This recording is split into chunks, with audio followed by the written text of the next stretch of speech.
बिस्मिल्लाहिर्रहमानिर्रहीम। अस्सलाम वालेकुम। आज हम आपको सौंफ की अफादियत, सौंफ के फ़वाइद, इस बारे में आपको बताएंगे, क्योंकि आपने मुख्तलिफ अखबारात और रसालों में और मीडिया के अंदर या अपने बुज़ुर्गों से सुना होगा कि सौंफ फ़ायदे की चीज़ है।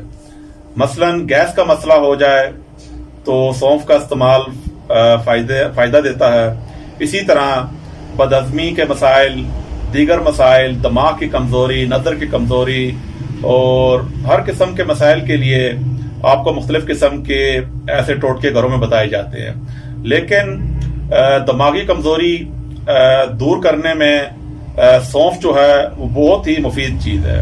और हम लोगों की ये बदकिस्मती है कि जो चीज़ सस्ती हो और वाफिर मकदार में हो, हम उसे किसी खाते में नहीं लाते। हम समझते हैं कि इसकी कोई अफादियत नहीं है। जिस तरह ये घास वगैरह हर जगह लगा रहता है, इसी तरीके से सौंफ भी एक नकमी सी चीज़ है।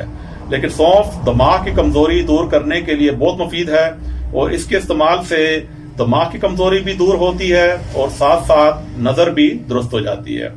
और सौंफ को आपने देखा होगा कि मुख्तलिफ किस्म के नुस्खाजात में इसको इस्तेमाल किया जाता है। सौंफ जो है, एक नुस्खा मैं आपको बताता हूँ, बड़ा ही आसान, बहुत ही आसान और किचन का टोटका आप समझ लें। आप इस तरह करें कि सौंफ जो है वो 6 ग्राम और मिश्री जो है वो भी 6 ग्राम, इसको बारीक पीस कर सफूफ बना लें। 6 ग्राम सौंफ और 6 ग्राम मिश्री, और इसमें मगज़ बादाम छिले हुए वो जो है 7 अदद, और उनको मोटा मोटा कूट लें। कूटने के बाद रात को सोते वक्त इनको गर्म दूध के हमरा इस्तेमाल करें। कितना आसान नुस्खा है। 6 ग्राम सौंफ है, 6 ग्राम मिश्री है और 7 अदद बादाम हैं छिले हुए, उनको मोटा मोटा कूट लें और रात को सोते वक्त जो है आपने गर्म दूध के साथ इसको इस्तेमाल करना है। लेकिन एक बात आपने याद रखनी है कि इस नुस्खे को जब आप इस्तेमाल करेंगे, ये 6 ग्राम सौंफ, 6 ग्राम मिश्री, 7 अदद बादाम छिले हुए, बादामों को मोटा मोटा कूट लें। जब गर्म दूध के साथ जब आप रात को सोने से पहले इसे इस्तेमाल करेंगे। लेकिन जो बात आपने याद रखनी है वो ये है कि आपने इसके बाद पानी का इस्तेमाल बिल्कुल नहीं करना है। ये बात आप पहले सोच लीजिएगा कि इस नुस्खे के बाद पानी बिल्कुल नहीं पीना है। अगर आपको जो बातें मैं बता रहा हूं आप अमल दरामद करेंगे तो आपको 100% नताइज मिलेंगे। वरना मालिज की बातों पर अमल ना करना से आप को फायदा नहीं होगा।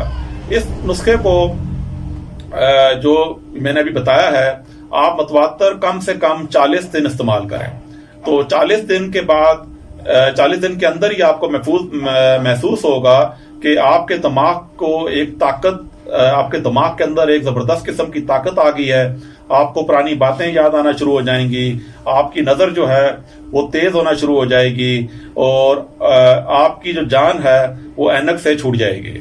और जिन लोगों की नजर थोड़ी बहुत कमजोर होती है वो इस नुस्खे के इस्तेमाल के बाद उनकी नजर दुरुस्त हो जाएगी और उनकी जान ऐनक से छूट जाएगी। और जितने आजकल के मौजूदा जो बच्चे हैं जो हर वक्त मोबाइल पर या वीडियो गेम्स वगैरह खेलते हैं, और दफ्तरी जो लोग दफ्तरों में काम करते हैं, जो जवान हजरात कि जिनका मेहनत तलब काम होता है, सारा दिन कंप्यूटर के आगे बैठे रहते हैं या इंतहाई पढ़ाई लिखाई का काम है, तो उन लोगों के लिए ये बड़ा ही जबरदस्त नुस्खा है। और कोई इतनी बड़ी कोई मुश्किलात भी नहीं है इसके अंदर। 3 चीजें हैं इसके अंदर, सौंफ है, मिश्री है और बादाम है। वो तरीका इस्तेमाल मैंने बता दिया है, इसके मुताबिक आप इस्तेमाल करें। और ख्वातीन को खुसूसन चाहिए कि खुद भी इस्तेमाल करें, अपने शोरों को भी खिलाएं, घर में जो बुजुर्ग हजरात हैं उनकी खिदमत में भी हाजिर करें, और खुसूसन पढ़ने वाले जो बच्चे हैं उनके लिए नुस्खा बहुत फायदेमंद है। इसके बरक्स अगर आप बच्चों को ये बाजारी एशिया केमिकल्स वाली, मिसाल के तौर पे रंग बिरंगी चिप्सें मिल रही हैं, रंग बिरंगी टॉफीज हैं, उससे बेहतर है कि ये नुस्खा भी बच्चों को खिलाएं कि आपके बच्चे सेहतमंद रहें। अब मैं आपसे इजाजत चाहता हूं। इजाजत चाहने से पहले आपसे गुजारिश है कि आप हमारे चैनल्स को सब्सक्राइब करें, हमारी वीडियोस को लाइक करें, हमारी वीडियोस को शेयर करें, ताकि से हम आपके लिए आसान से आसान इसी तरह के नुस्खे हम आपको बताते रहें। अल्लाह हाफिज नाज़रीन।